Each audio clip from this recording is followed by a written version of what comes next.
ಎಲ್ರಿಗೂ ನಮಸ್ಕಾರ. ಗೆಳತಿ ಯೂಟ್ಯೂಬ್ ಚಾನಲ್ಗೆ ಮತ್ತೊಮ್ಮೆ ಸ್ವಾಗತ. ಈಗಾಗಲೇ 2ನೇ ಶ್ರಾವಣ ಶುಕ್ರವಾರದಲ್ಲಿ ವರಮಹಾಲಕ್ಷ್ಮಿ ವ್ರತವನ್ನ, ಹಬ್ಬವನ್ನ ಎಲ್ರೂ ಕೂಡ ಮಾಡಿದ್ದೀರ. ಕೆಲವ್ರಿಗೆ ನಾನಾ ಕಾರಣಗಳಿಂದ ಆ ದಿನ ವರಮಹಾಲಕ್ಷ್ಮಿ ವ್ರತವನ್ನ ಮಾಡೋದಕ್ಕೆ ಸಾಧ್ಯ ಆಗಿಲ್ಲ. ಅಂಥವ್ರು ಮತ್ತೆ ಯಾವ ದಿನ ಮಾಡಬೇಕು, ಯಾವ ಒಂದು ಶುಭ ಮುಹೂರ್ತದಲ್ಲಿ ಪೂಜೆನ ಮಾಡ್ಕೋಬೇಕು ಅನ್ನೋ ಅಂತ ಸಂಪೂರ್ಣ ಮಾಹಿತಿಯನ್ನ ವಿವರವಾಗಿ ತಿಳಿಸ್ಕೊಡ್ತಾ ಇದ್ದೀನಿ. ವಿಡಿಯೋನ ಪೂರ್ತಿಯಾಗಿ ನೋಡಿ. ಯಾಕೆಂದ್ರೆ ಈ ದಿನ ನೀವು ಮಿಸ್ ಮಾಡ್ಕೊಂಡ್ರೆ ಮತ್ತೆ ಮುಂದಿನ ಶುಕ್ರವಾರ ಅಂತ ಒಳ್ಳೆ ಶುಭ ಮುಹೂರ್ತ ಆಗ್ಲಿ, ಸಮಯಗಳಾಗ್ಲಿ ಹೆಚ್ಚಿಗೆ ಇಲ್ಲ. ನೀವೇನಾದ್ರೂ ಈ ವಾರ ಕೂಡ ಮಾಡಕ್ಕಾಗದೆ ಮಿಸ್ ಮಾಡ್ಕೊಂಡ್ರೆ 4ನೇ ಶುಕ್ರವಾರ ಸಿಂಪಲ್ ಆಗಿ ಶುಕ್ರವಾರದ ಪೂಜೆ ಯಾವ ರೀತಿ ಮಾಡ್ಕೋಬಹುದು ಆ ರೀತಿ ನೀವು ಮಾಡ್ಕೋಬೇಕಾಗತ್ತೆ. ಬ್ರಾಹ್ಮಿ ಮುಹೂರ್ತ ಮತ್ತೆ ಗೋಧೂಳಿ ಸಮಯದಲ್ಲಿ ಶುಭ ಮುಹೂರ್ತ ಇದ್ರೂ ಕೂಡ ಸಮಯ ಜಾಸ್ತಿ ಇಲ್ಲ. ಹಾಗಾಗಿ ಹೇಳ್ತಾ ಇದ್ದೀನಿ, ಈ ಶುಕ್ರವಾರ ಅಂದ್ರೆ ಆಗಸ್ಟ್ 23ನೇ ತಾರೀಕು ಶುಕ್ರವಾರ ತುಂಬಾನೇ ಒಳ್ಳೆ ಮುಹೂರ್ತ ಇದೆ, ಮತ್ತೆ ಒಳ್ಳೆ ದಿನ ಅಂತಾನೆ ಹೇಳ್ಬಹುದು. ಸರ್ವಾರ್ಥ ಸಿದ್ಧಿ ಯೋಗ, ಅಮೃತ ಸಿದ್ಧಿ ಯೋಗದಿಂದ ಕೂಡಿದೆ. ಹಾಗಾಗಿ ಮಿಸ್ ಮಾಡದೆ, ನಿಮಗೆ ಏನೇ ಕಾರಣಗಳಿರಬಹುದು, ಸಾಧ್ಯವಾದಷ್ಟು ಪ್ರಯತ್ನ ಮಾಡಿ ಈ ವಾರದಲ್ಲೇನೆ ಪೂಜೆ ಮಾಡೋದಕ್ಕೆ. ಆದಷ್ಟು ಹುಣ್ಣಿಮೆಗೂ ಮೊದಲೇ ವರಮಹಾಲಕ್ಷ್ಮಿ ವ್ರತವನ್ನ ಮಾಡಬೇಕು. ಶಾಸ್ತ್ರದ ಪ್ರಕಾರ ಕೂಡ ಹಾಗೆ ಇರೋದು. ಕೆಲವು ಹೆಣ್ಣು ಮಕ್ಕಳಿಗೆ ಪೀರಿಯಡ್ಸ್ ಪ್ರಾಬ್ಲಮ್ ಇರಬಹುದು, ಹೆಲ್ತ್ ಪ್ರಾಬ್ಲಮ್ ಇರಬಹುದು, ಆ ಕಾರಣಗಳಿಂದ ಮಿಸ್ ಆಗಿರುತ್ತೆ. ಹಾಗಾಗಿ ಈ ಒಂದು 3ನೇ ಶುಕ್ರವಾರನಾದ್ರೂ ತಪ್ಪದೆ ನೀವು ಈ ಒಂದು ವ್ರತನ ಮಾಡ್ಕೊಂಬಿಡಿ. ಸಿಂಪಲ್ ಆಗಾದ್ರೂ ಕೂಡ ಮಾಡ್ಕೊಳ್ಳಿ. ತುಂಬಾನೇ ಒಳ್ಳೆ ಶುಭ ಯೋಗದಿಂದ ಕೂಡಿರುವಂತ ದಿನ. ಹಾಗಾಗಿ ಹೇಳ್ತಾ ಇದ್ದೀನಿ, ಶ್ರಾವಣ ಮಾಸ ಕೃಷ್ಣ ಪಕ್ಷ ಚತುರ್ಥಿ ತಿಥಿ ಬೆಳಗ್ಗೆ 10 ಗಂಟೆ 40 ನಿಮಿಷದವರೆಗೂ ಇರುತ್ತೆ. 10 ಗಂಟೆ 40 ನಿಮಿಷದ ನಂತರ ಪಂಚಮಿ ತಿಥಿ ಪ್ರಾರಂಭ ಆಗುತ್ತೆ. ಇನ್ನು ಆ ದಿನ ರೇವತಿ ನಕ್ಷತ್ರ, ಅದು ಕೂಡ ಮಹಾ ನಕ್ಷತ್ರ ಆಗಿರುತ್ತೆ. ರೇವತಿ ನಕ್ಷತ್ರ 22ನೇ ತಾರೀಕು ಗುರುವಾರ ಬೆಳಗ್ಗೆ 10 ಗಂಟೆಗೆ ಶುರುವಾಗತ್ತೆ. ಮಾರನೇ ದಿನ ಶುಕ್ರವಾರ 23ನೇ ತಾರೀಕು ಬೆಳಗ್ಗೆ 8 ಗಂಟೆವರೆಗೂ ರೇವತಿ ನಕ್ಷತ್ರ ಇರುತ್ತೆ. ಆ ನಂತರ ಅಶ್ವಿನಿ ನಕ್ಷತ್ರ ಬರುತ್ತೆ. ಹಾಗಾಗಿ ಬೆಳಗ್ಗೆ 5 ಗಂಟೆಯಿಂದ 7 ಗಂಟೆ 30 ನಿಮಿಷ ಒಳಗಡೆ ನೀವು ಆ ದಿನ ಲಕ್ಷ್ಮೀ ಪೂಜೆಯನ್ನ ಮಾಡ್ಕೋಬೇಕು. ತುಂಬಾನೇ ಒಳ್ಳೆ ಸಮಯ ಅಂತಾನೆ ಹೇಳ್ಬೋದು. ಅಷ್ಟೇ ಅಲ್ಲದೆ ಆ ದಿನ ಅಮೃತ ಕಾಲ ಕೂಡ, ಅಂದ್ರೆ ಅಮೃತ ಗಳಿಗೆ ಕೂಡ ಬೆಳಗ್ಗೆ 5 ಗಂಟೆ 30 ನಿಮಿಷದಿಂದ 7 ಗಂಟೆ 10 ನಿಮಿಷದವರೆಗೂ ಇರುತ್ತೆ. ಹಾಗಾಗಿ ಆದಷ್ಟು ನೀವು ಬೆಳಗ್ಗೆ 7 ಗಂಟೆ 30 ನಿಮಿಷದ ಒಳಗಾಗಿ ಪೂಜೆನ ಮುಗಿಸ್ಕೋಬೇಕು. ಅಮೃತ ಸಿದ್ಧಿ ಯೋಗ ಕೂಡ ಅದೇ ದಿನ ಅಂದ್ರೆ 23ನೇ ತಾರೀಕು ಶುಕ್ರವಾರ ಬೆಳಗ್ಗೆ 5 ಗಂಟೆ 30 ನಿಮಿಷದಿಂದ 7 ಗಂಟೆ 40 ನಿಮಿಷದವರೆಗೂ ಇರುತ್ತೆ. ಜೊತೆಗೆ ಸಿಂಹ ಲಗ್ನ, ಅದು ಕೂಡ ಅಷ್ಟೇ 5 ಗಂಟೆಯಿಂದ 7 ಗಂಟೆ 15 ನಿಮಿಷದವರೆಗೂ ಇರುತ್ತೆ. ಹಾಗಾಗಿ ನಿಮಗೆ ಪೂಜೆಗೆ ಪ್ರಶಸ್ತವಾದ ಸಮಯ ಅಂದ್ರೆ ಬೆಳಗ್ಗೆ 5 ಗಂಟೆಯಿಂದ 7:30 ಒಳಗಾಗಿ ನೀವು ಲಕ್ಷ್ಮೀ ಪೂಜೆಯನ್ನ ಮಾಡ್ಕೋಬೇಕು. ಹಲವು ಯೋಗಗಳಿಂದ ಕೂಡಿರುವಂತ ಈ ಒಂದು ಶುಭ ಮುಹೂರ್ತದಲ್ಲಿ ನೀವು ಲಕ್ಷ್ಮೀ ಪೂಜೆನ ಮಾಡ್ಕೊಳ್ಳಿ. ನಿಮಗೆ ಮತ್ತೆ ಈ ವಾರನೂ ಪೂಜೆ ಮಾಡೋದಕ್ಕೆ ಆಗ್ಲಿಲ್ಲ, ಮುಂದಿನ ವಾರ ಮಾಡಬಹುದು ಅಂದ್ರೆ ಮುಂದಿನ ವಾರ ಹೆಚ್ಚಿಗೆ ಸಮಯ ಇಲ್ಲ.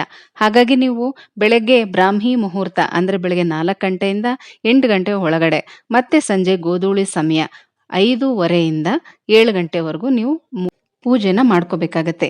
ಸಾಧ್ಯವಾದಷ್ಟು 23ನೇ ತಾರೀಕು ಶುಕ್ರವಾರ ಪೂಜೆ ಮಾಡೋದಕ್ಕೆ ಪ್ರಯತ್ನ ಮಾಡಿ. ಹಲವು ಶುಭ ಯೋಗಗಳಿಂದ ಕೂಡಿರುವಂತ ಈ ದಿನ ಕೂಡ ನೀವು ವರಮಹಾಲಕ್ಷ್ಮಿ ವ್ರತವನ್ನ ಶ್ರದ್ಧಾ ಭಕ್ತಿಯಿಂದ ಮಾಡಿ. ಆದಷ್ಟು ಪ್ರಯತ್ನ ಮಾಡಿ. ಸಿಂಪಲ್ ಆಗಾದ್ರೂ ಇದೇ ವಾರ ನೀವು ಪೂಜೆ ಮಾಡೋದಕ್ಕೆ ಪ್ರಯತ್ನ ಮಾಡಿ. ಯಾಕೆಂದ್ರೆ ಹುಣ್ಣಿಮೆಗೂ ಮೊದಲೇ ಶುಕ್ಲ ಪಕ್ಷದಲ್ಲಿ ನಾವು ವರಮಹಾಲಕ್ಷ್ಮಿ ವ್ರತವನ್ನ ಮಾಡಬೇಕು. ಹಾಗಾಗಿ ಕೆಲವ್ರಿಗೆ ಸಾಧ್ಯ ಆಗಿರೋದಿಲ್ಲ, ಏನು ಮಾಡೋಕ್ಕಾಗೋದಿಲ್ಲ. ಹೆಣ್ಮಕ್ಳು ಅಂದಮೇಲೆ ಸಮಸ್ಯೆಗಳು ಇದ್ದೇ ಇರುತ್ತೆ ಅಲ್ವಾ. 23ನೇ ತಾರೀಕು ಒಳ್ಳೆ ಶುಭ ಮುಹೂರ್ತ ಇರೋದ್ರಿಂದ ಆ ಸಮಯದಲ್ಲಿ ಸರಳವಾಗಾದ್ರೂ ಪೂಜೆ ಮಾಡೋದಕ್ಕೆ ಪ್ರಯತ್ನ ಮಾಡಿ. ಇನ್ನು ಯಾವ ರೀತಿ ಪೂಜೆ ತಯಾರಿ ಮಾಡ್ಕೋಬೇಕು, ಯಾವೆಲ್ಲ ವಸ್ತುಗಳನ್ನ ಪೂಜೆಗೆ ಇಡಬೇಕು ಅನ್ನುವಂಥ ವಿಡಿಯೋಗಳನ್ನ ಸಾಕಷ್ಟು ವಿಡಿಯೋ ನಾನು ಕೂಡ ಶೇರ್ ಮಾಡಿದ್ದೀನಿ. ಆ ವಿಡಿಯೋ ಲಿಂಕ್ಗಳನ್ನು ಡಿಸ್ಕ್ರಿಪ್ಷನ್ ಬಾಕ್ಸಲ್ಲಿ ಕೊಟ್ಟಿರ್ತೀನಿ, ನೀವು ಚೆಕ್ ಮಾಡಿ.